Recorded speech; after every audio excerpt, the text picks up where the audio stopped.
Y ni bien estén, las publicaremos. Bueno, seguimos en familia. Estamos en familia. Después del examen, más todavía.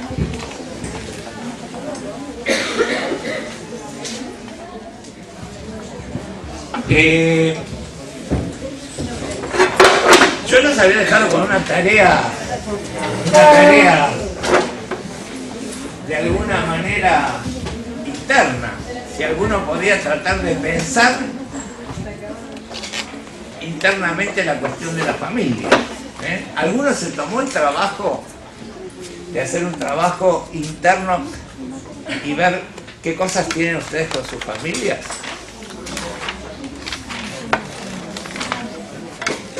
Acá tengo una chica que seguro que lo hizo porque ella es muy buena y el otro día estuvo charlando mucho con su compañera porque seguro estuvo pensando en todo esto, ¿no?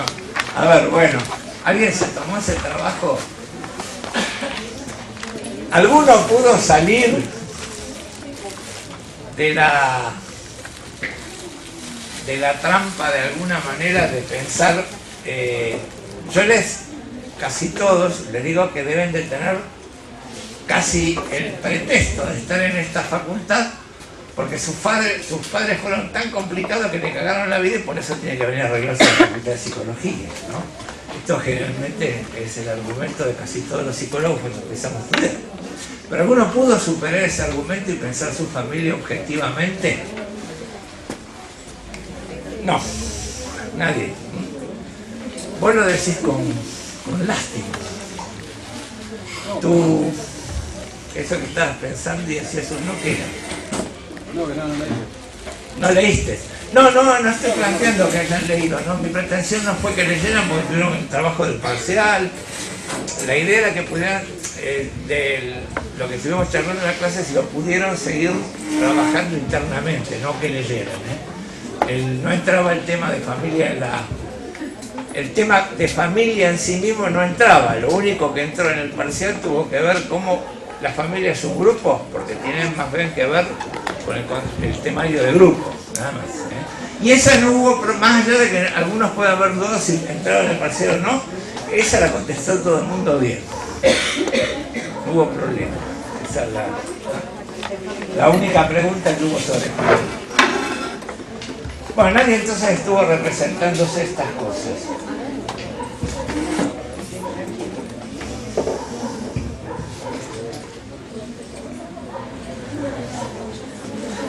Ya dijimos, perdonen que sea reiterativo, volvemos a reiterar, de que no es difícil de que el Pichón Riviero, la Escuela de Psicología Social, use indiscriminadamente el concepto de grupo de familia. Por ahí la dificultad de eludir esto es la idea o el concepto de pichoniano de grupo interno. De alguna manera yo también la otra vez trataba de decirles, cuando ustedes se sienten bien o mal con un grupo, tiene que ver con su grupo interno. Pero una de las primeras formas de pensar el grupo interno pichoniano es la familia, el grupo familiar. O sea, en todo caso, el grupo interno pichoniano son todos los reflejos que nosotros, todas las pequeñas apariciones o los fantasmas que nosotros tenemos de nuestra infancia, y uno de ellos es el grupo familiar.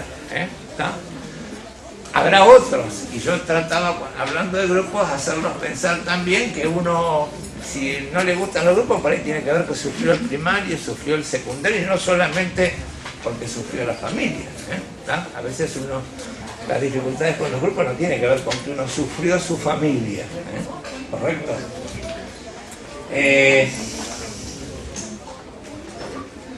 No sé para qué tengo un historiador, si lo veo mejor, pero no, para qué habré puesto esta firmeza, acá no está mal.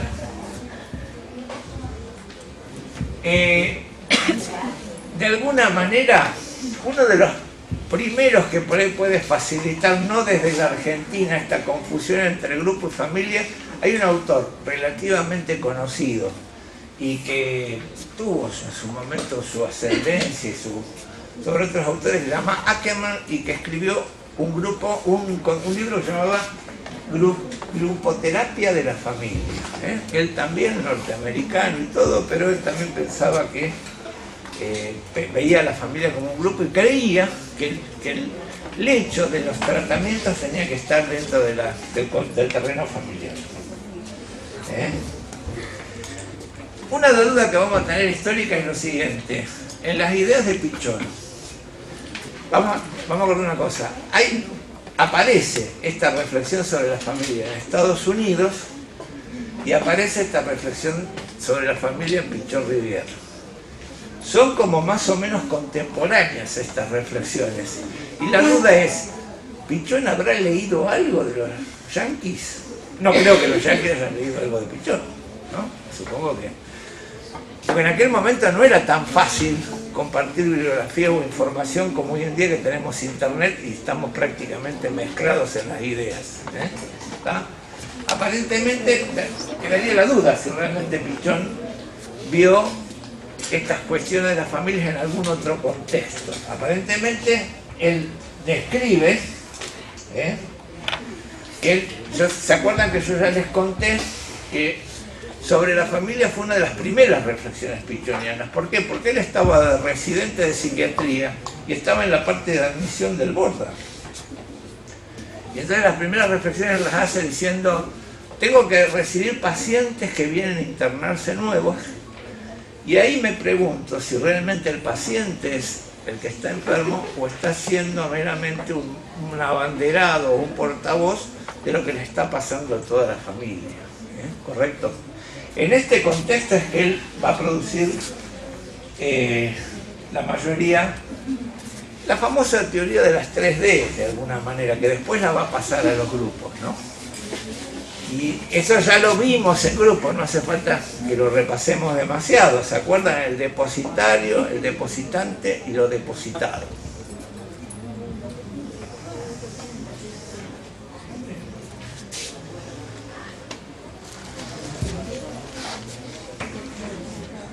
Pichón toma de Moreno. A Moreno ahora ya saben, cuando les digo Moreno saben quién es, porque otra vez se lo he dicho y me han mirado con cara de quién es de ese tipo. ¿Ahora se acuerdan quién es? ¿Quién es? Bueno, se acuerdan que es el creador del psicodrama, Moreno, ¿no? Y Moreno denominó a la familia célula social, porque en ella se dan las pautas culturales, se transmite la ideología, los conflictos, los prejuicios propios de una sociedad determinada en un tiempo histórico determinado. Moreno diría: si miramos a una familia podremos comprender el acontecer social. En todo caso, la familia, como toda institución, produce y reproduce los valores de la sociedad y la ideología vigente con sus contradicciones. Nuestro super yo se ha adquirido de la historia familiar. O sea, en todo caso también Freud, ¿vale? Ya lo dijimos una vez, va a decir: el super yo son los padres infantiles internalizados. En un momento dado. Estás poniendo cara como diciendo: ¿qué está diciendo? Porque yo te tapo por eso. Mueve mucho. No sé dónde me pongo. No te puedo decir que me voy a quedar quieto. Voy a tratar de no ponerme delante tuyo. ¿Está?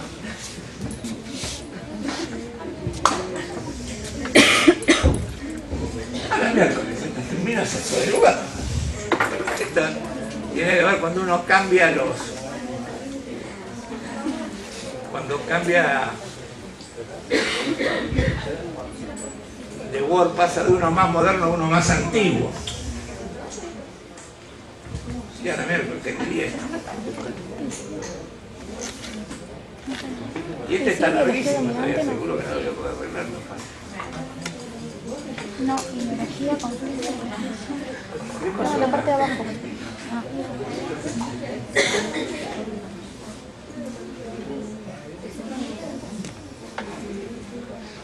Bueno, no tengo idea qué es.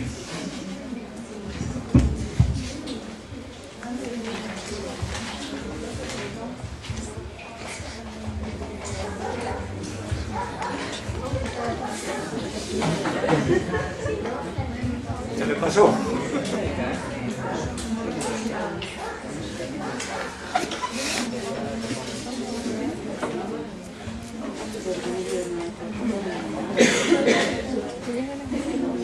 ¿Cuál era que recién estaba rota?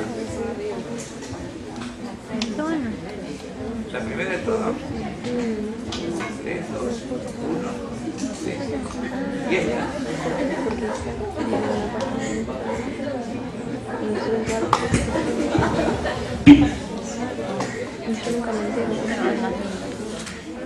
¿Qué?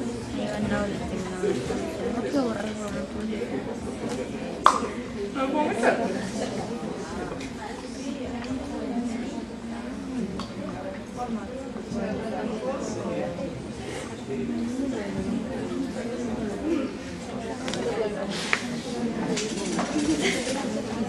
A ver si ahí se...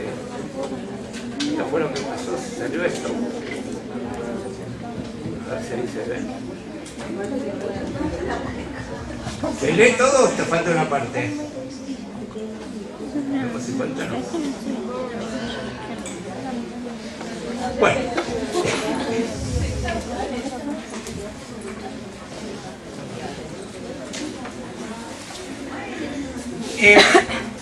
Yo por ahí voy a aprovechar esta frase para decir dos cosas. Yo digo, yo soy pichoniano, soy respetuoso de Freud o de Pichón, pero siempre digo que más allá de lo importante que me hayan parecido por autores, no son dioses. ¿Tá? Lo que yo les quiero comentar en qué consiste mi crítica, en algún sentido, no es crítica. Pichón desarrolló conceptos de familia, pero después no se dedicó a perfeccionar los conceptos técnicos para trabajar con familia. Él después de que tuvo todas estas reflexiones sobre la familia por estar al ingreso del manicomio, después se puso a trabajar más con grupos y le interesaron más los grupos, más que las familias. Y los conceptos que inclusive inventó para evaluar la familia los trasladó a los grupos, esto de las 3D, de los roles, los trasladó a la familia. Y hay una dificultad que por ahí también vamos a tener con Pichón, que Pichón nos da bien cuenta de una situación familiar que puede ser la del esquizofrénico. Pero este concepto familiar nos va a servir para trabajar con cualquier familia. ¿Ah? En aquel momento no es difícil que los bipolares, que en aquellas épocas se los llamaba trastornos maníaco-depresivos, no, eran psicosis maníaco-depresiva, también estuvieran dentro de los posibles pacientes que Pichón tenía que recibir y que encontraban todos estos problemas, por ejemplo, que nos encontramos hoy en día, nos encontrábamos en ese momento de ciertas afirmaciones que va a hacer sobre la familia. Pero esos pacientes que Pichón por ahí no tenía, eran bastante parecidos a la esquizofrenia en aquella época, hoy en día, por ejemplo, se tratan bastante diferentes y tienen un pronóstico totalmente diferente que el que existía hace 30 o 35 años, son los pacientes bipolares. Y los pacientes bipolares hoy en día no son necesariamente los que se mandarían o se llevarían al manicomio como en aquellos momentos. ¿No? ¿Se entiende lo que digo? Entonces, bueno, acá estamos entonces cuando aparece la locura, alguien que ese es un rol dentro de un grupo que es una totalidad. Así el rol comienza siendo el de portavoz, es decir, alguien que está reclamando por un cambio, pero no lo consiga. Si este reclamo se vuelve denuncia. Pailos va a decir que el portavoz es el alcahuete del grupo familiar, es el que denuncia para el afuera. Estos roles, las 3D, los charlamos para los grupos, siguen siendo válidos y de alguna manera podría ser que el paciente termine siendo como un portavoz o un alcahuete de la familia. Después vamos a volver a reflexionar sobre esto. Dentro de este concepto, lo mismo pichoniano, podemos hablar también de axiomas. Si yo tuviera voy a trabajar con una familia, con este esquema pichoniano, también nos vamos a plantear que la familia es una totalidad. No podemos ver, no los vemos por separado, son un conjunto de personas que se influyen mutuamente. Lo que sucede en uno hace efecto sobre el todo. El loco expresa lo que sucede a todos, es el portavoz, el alcahuete, el denunciante, por eso se lo encierra, porque hay algo que no fue abordado, esbozado el concepto de sistema. Ya está esbozado, acá está, vamos a encontrarlo después cuando pasemos a las ideas sistémicas, y acá está esbozado la idea de sistema en Pichon.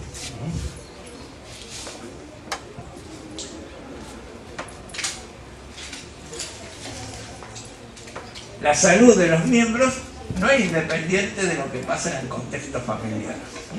La unidad mínima de la enfermedad es la familia para Pichon.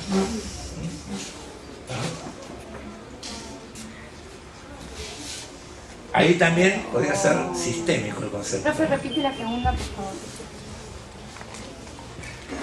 ¿Te animás a leerla? Pues no es tan difícil, ¿no? ¿O es difícil? Nosotros estamos acostumbrados a pensar el enfermo como emergente de la estructura familiar. Esto, yo mantengo el acuerdo con Pichon y sí me gustaría corregirlos a ustedes y a la mayoría de los psicólogos que por algunas ideas pichonianas y por algunas ideas del psicoanálisis, esta famosa idea de la madre esquizofrenógena del psicoanálisis, ¿alguna vez la escucharon esta? ¿No? Nunca.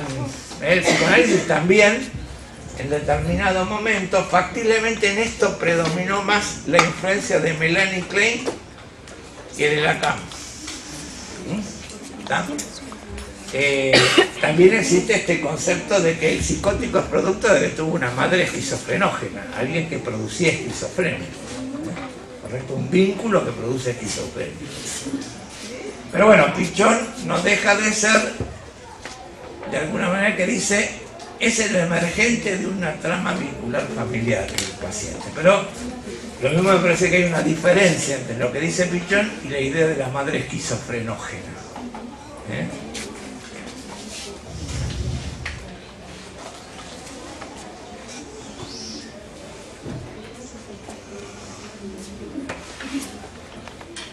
Cuando dan exámenes, este enfoque les gusta bastante y generalmente es uno de los que más eligen. Y les encanta decir esta idea de que el enfermo no es necesariamente el más débil.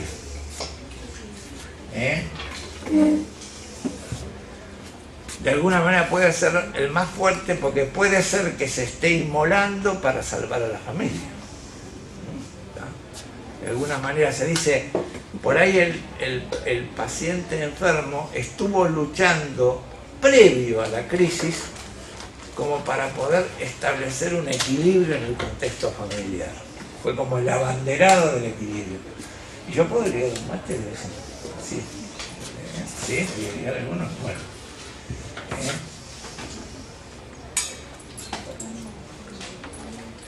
Lo que sucedería también que después de que se establece de ser el líder, puede llegar a ser hasta el líder de tarea en determinado momento, pero una vez que se enferma pasa a ser como el chivo expiatorio, es el depositario de todas las culpas del grupo. ¿Correcto? Y va a haber una tendencia, Pichon va a hablar de una tendencia a segregar, que la vamos a encontrar en algunos de los axiomas.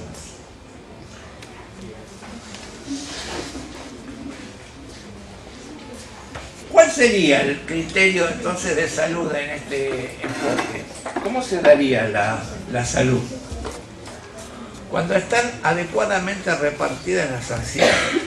Para Pichon dice, si todos pueden asumir el lugar de las ansiedades que les corresponde, por ahí no hace falta nadie que se sacrifique y se tenga que inmolar para salvar al resto.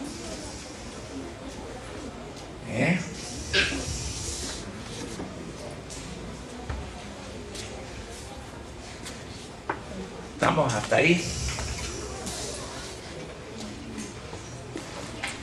O sea, si el grupo mantiene la posibilidad de más o menos procesar las ansiedades que tiene, va a mantener una buena comunicación interna. Yo no solo la tapo a ella, vos te tapo más que ella. Bueno, ya no sé ahora que tengo más, tengo que ir lejos. Me lo quedo. Bueno,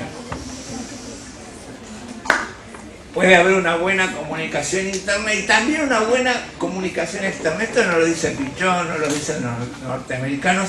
Hay un autor que en Argentina se volvió más o menos conocido, que se llama Raúl Usandivaras, que hizo un estudio y mostró que generalmente las familias que poseen pacientes psicóticos también tienen una dificultad de comunicación con el entorno. ¿Se entiende esto que digo? ¿Está? Una familia que va a procesar un paciente psicótico también tiene una dificultad de comunicación con el entorno comunitario.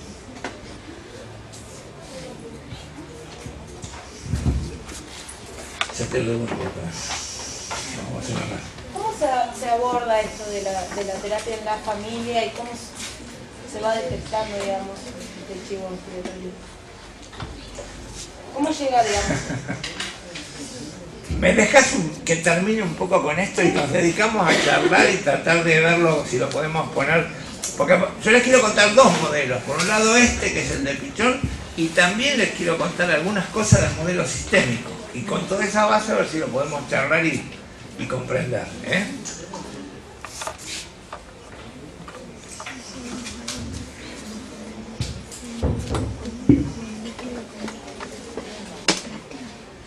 Bueno, la teoría de las ansiedades no hace falta que a esta altura se las cuente, ¿no? ¿Está? Que también están, vuelve a existir. Todos estos conceptos, este arsenal conceptual, Pichón lo va a inventar por las familias y después va a pasar a los grupos.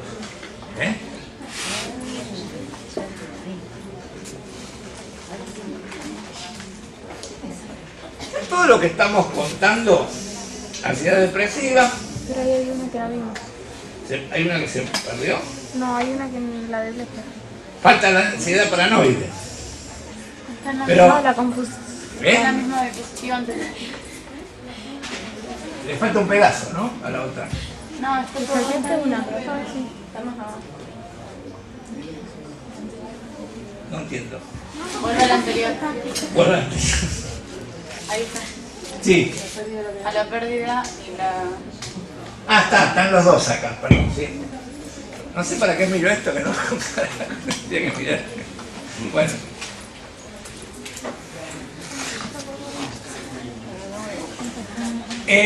No sé si ustedes todos conocen algo que ustedes no sé si conocen de Blecher. ¿Ustedes conocen de Blecher que alguna vez también fue como el inventor de una ansiedad que sería la ansiedad confusional? No, eso no. Bueno, no importa, no les quiero armar ya el lío. Pero Blecher está... vino que dice, Blecher dice que hay una ansiedad más y que es la ansiedad confusional. Esto no lo tenían registrado ustedes de Blecher.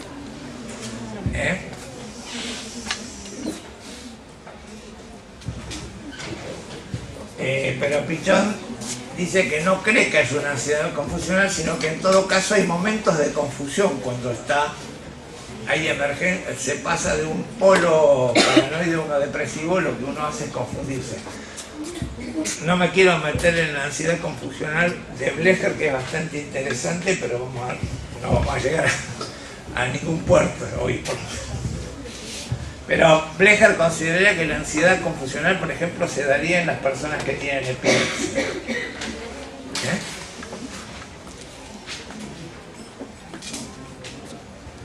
Bueno, acá es la cuestión, una de las cosas importantes que, ¿cómo veía el circuito Pichón de la familia? Es, la familia concurre al hospital para lograr la asistencia de su miembro querido, pero generalmente lo que termina es dejándolo en el hospital y excluyéndolo como una forma de resolver el problema.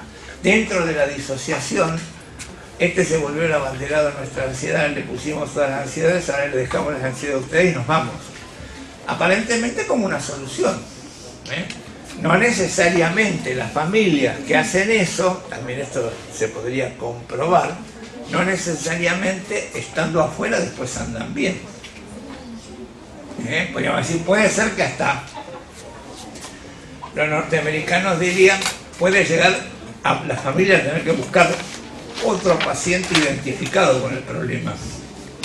Si este que fue el depositario, ya lo dejamos, ya lo tuvimos, no está dentro de nuestra vida interna, necesitamos, por ahí hace falta formar otro paciente identificado para seguir manteniendo la estabilidad.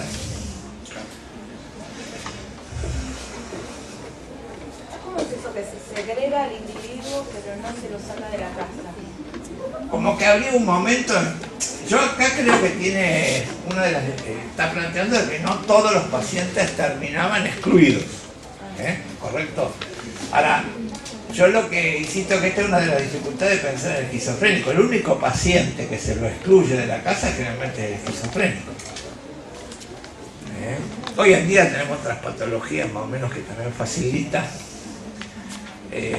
Yo siempre cuento que hace 30 años un Down o una persona con una debilidad mental tenue o grave podía vivir en su casa. Hoy en día ya no puede vivir en su casa y también la ley hoy en día son otros de los que van dirigidos a ser externalizados, ¿no?, de la casa.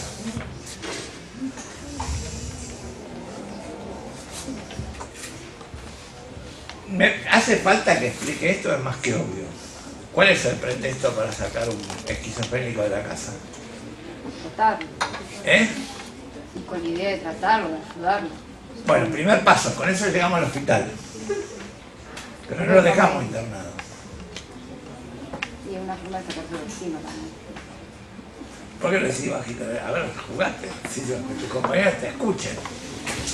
No, pero no es solamente sacárselo encima. Después va a venir la cuestión del miedo. Ahora tengo miedo que este tipo se vuelva brutal y me haga daño. Que sea peligroso. El estatus del loco peligroso. Por eso, de alguna manera, vamos a acordar, no sé cuán de acuerdo estarán con la institución de la ley desmanicomial de Rianero, pero ellos plantean que la macana es que los jueces generalmente se hacen cargo de esta idea de peligro para encerrar al paciente. ¿Qué opinan ustedes? ¿Ustedes también compartirían la cuestión de que el paciente esquizofrénico es peligroso?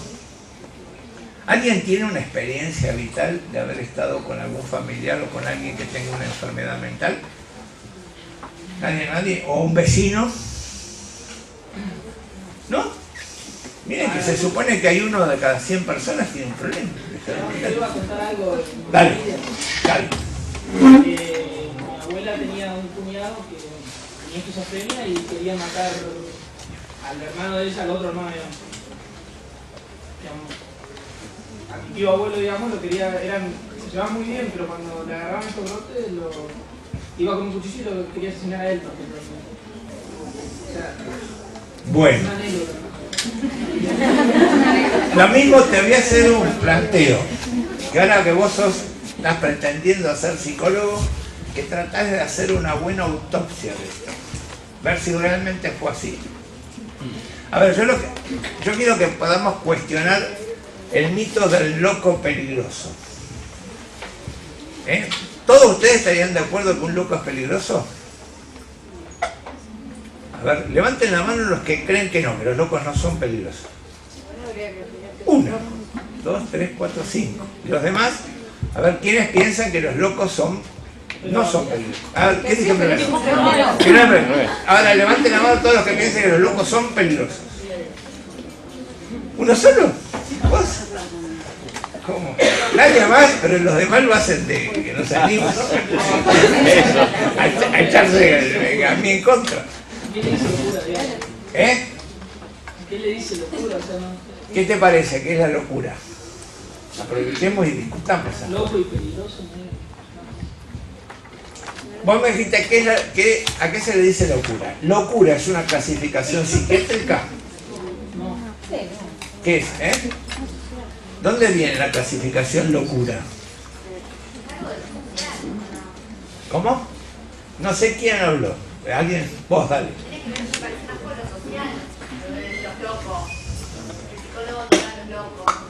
O sea, la locura es un lugar de la cultura, no de la psiquiatría.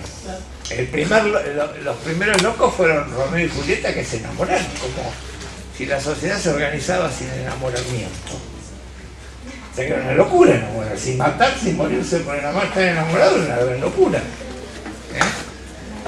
O sea, solamente en el siglo XX va a coincidir la locura con la psiquiatría.